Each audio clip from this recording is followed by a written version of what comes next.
और भगवान के जो 5 पुत्र हैं, वही 5 पुत्र के जो कार्य है, मनु जो है उसकी लोह संहिता है। मनु के वंशज लोहे का काम करते हैं। मई के वंशज लकड़ी का काम करते हैं। त्वष्टा के वंशज तांबे पीतल जो बर्तन बनते हैं उसका काम करते हैं। शिल्पी के जो वंशज है ओ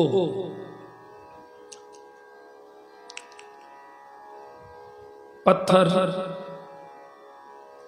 चूना, सीमेंट आदि से जो निर्माण होता है उस शिल्पी के वंशज करते हैं।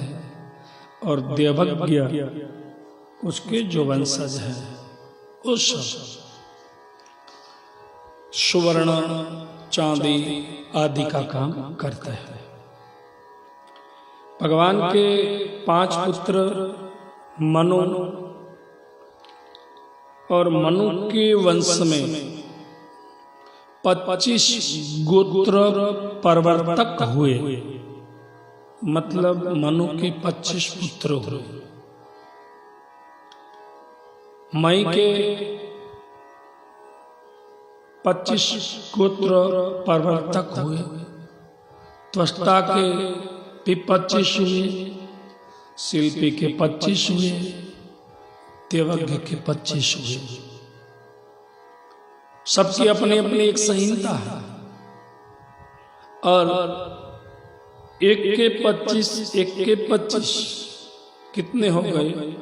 125। पूरे विश्वकर्मा वंशजों की पूरे विश्व में 125 जातियां हैं। कहीं पंचाल कहलाते हैं, कहीं लोहार कहलाते हैं। ये मनु के वंशज हैं जो लोहे का काम करते हैं, लकड़ी का काम करते हैं। कहीं सुथार कहलाता है। मगर कछेरा जो है, कड़िया है, सोमपुरा है, सलात है,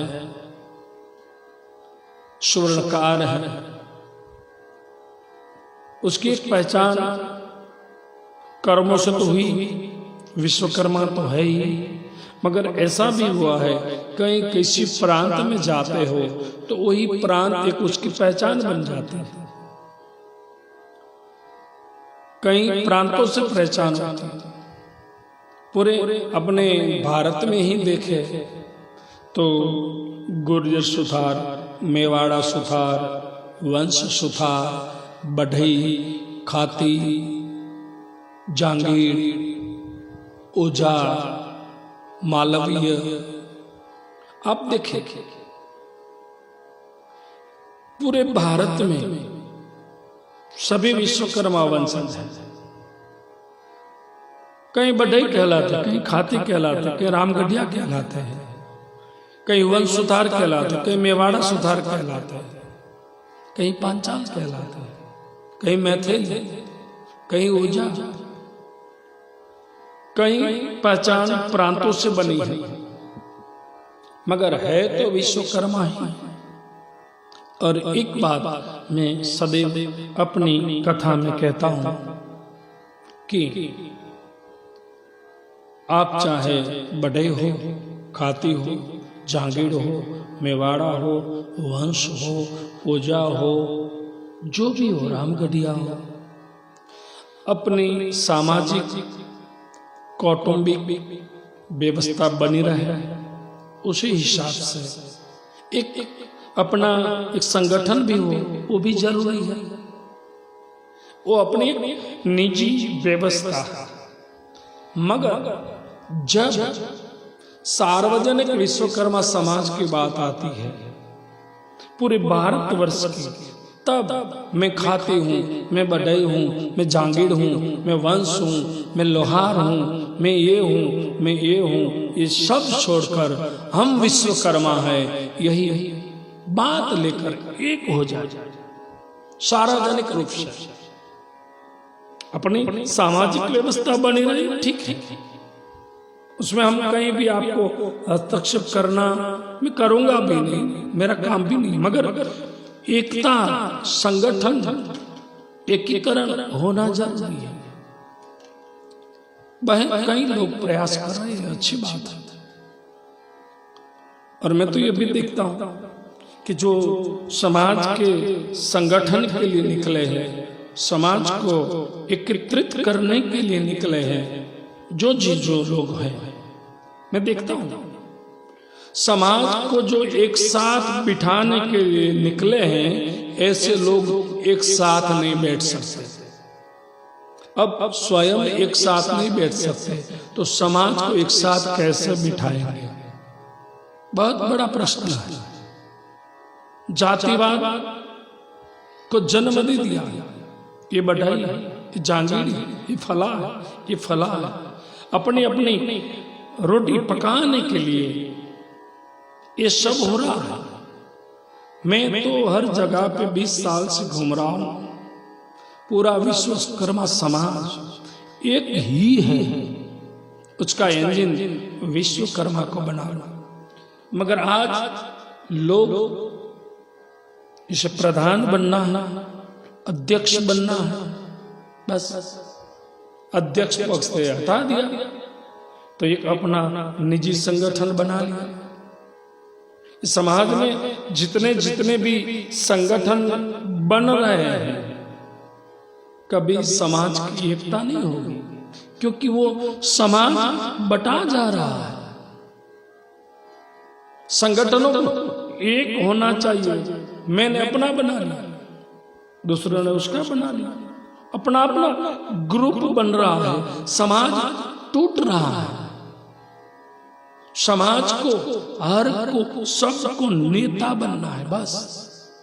मैं कहता हूं विश्वकर्मा समाज बुद्धिशाली है, मेहनत कश है, क्या नहीं है इसके पास, सब कुछ है, धनी लोग भी हैं। तो ऐसा क्यों? क्योंकि बात यह है कि सबको नेता बनना है।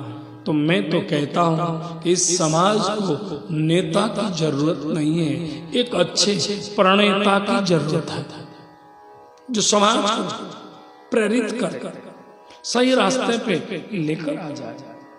मगर आज चारों ओर बटा है। मैं तो कथा में कहता हूं कि आज लोकशाही है। हर समाज को देखो, अपनी अपनी एक पहचान है, तो हमारी क्यों ना हो? हम विश्वकर्मा, मुझे गर्व है, मैं विश्वकर्मा की संतान हूं। जब सार्वजनिक रूप की बात आती है, तब सामाजिक उत्थान की बात आती है, तब हम सब एक होते हैं। विफाई का सूत्र, विश्वकर्मा के 5 पुत्र। मैंने तो गिनती नहीं की, मेरा भ्रमण रहता है हर जगह पे, तो मुझे जो समाज के लोग हैं बताते हैं कि पूरे भारत में करीब करीब 14 करोड़ विश्वकर्मा वंशजों की जनसंख्या है। 14 करोड़। 14 करोड़ के हिसाब से अपने मेंबर ऑफ पार्लियामेंट कितने होने चाहिए? कितने हैं? अरे नगर सेवक तक हम नहीं पहुंच सकते। क्यों? क्योंकि हम सब अपने अपने निजी स्वार्थ के लिए अपने अपने ग्रुप खड़े कर रहे हैं। ये छोड़िए, जो भी आदमी अच्छा काम करता है उसके साथ जुड़ जाइए। आपको जो करना है वही तो कर रहा है, तो क्यों नहीं जुड़ते? क्योंकि आप अध्यक्ष नहीं है, आपको अध्यक्ष बनना है, आपको पद चाहिए। मैंने तो ऐसा भी देखा है कि पूरा एक जो परिवार है, उसी परिवार अपना एक फला नाम देकर संस्था खड़ी कर देता है। स्वयं बाप अध्यक्ष बन जाता है, बेटा खजांची बन जाता है। हाँ, ऐसा क्या? समाज के लिए कार्य करना है, उसको कोई पद की जरूरत नहीं है, उसको मान सम्मान की जरूरत नहीं है, उसको कोई प्रतिष्ठा की जरूरत नहीं है। जो समाज की सेवा करता है ना, समाज ही भगवान का विराट रूप है। समाज की आप सेवा करते हो तो कोई उपकार नहीं करते, भगवान की सेवा है। भगवान समाज है, वही तो भगवान का विराट रूप है। और कई जगह तो मैं जाता हूँ तो कोई लोग मुझे ऐसा भी कहते हैं कि ठीक है, समाज ने हमारे लिए क्या किया, ऐसे भी है लोग। तब मैं उसको पूछता हूँ कि समाज ने तेरे लिए क्या किया, ये तो मुझे पता नहीं है, मगर पहले ये तो बता कि तूने समाज के लिए क्या किया, कुछ किया है? वैसे ही बातें बना रहे हैं। और आजकल तो व्हाट्सएप आ गया है, सोशल मीडिया, कितने नेता है सोशल मीडिया, कॉपी पेस्ट करो भेजते रहो, कॉपी पेस्ट करो भेजते रहो, जो मन में आए वो लिखते रहो। उसको शायद मेरे हिसाब से कोई धंधा है ही नहीं। प्रैक्टिकल बने, कॉपी पेस्ट से कुछ नहीं होगा। सोशल मीडिया में लिखने से कुछ नहीं होगा। सोशल मीडिया की नेतागिरी छोड़ दो, समाज में आकर समर्पित हो जाओ, वही विश्वकर्मा की सेवा है। तो भगवान विश्वकर्मा के 5 पुत्र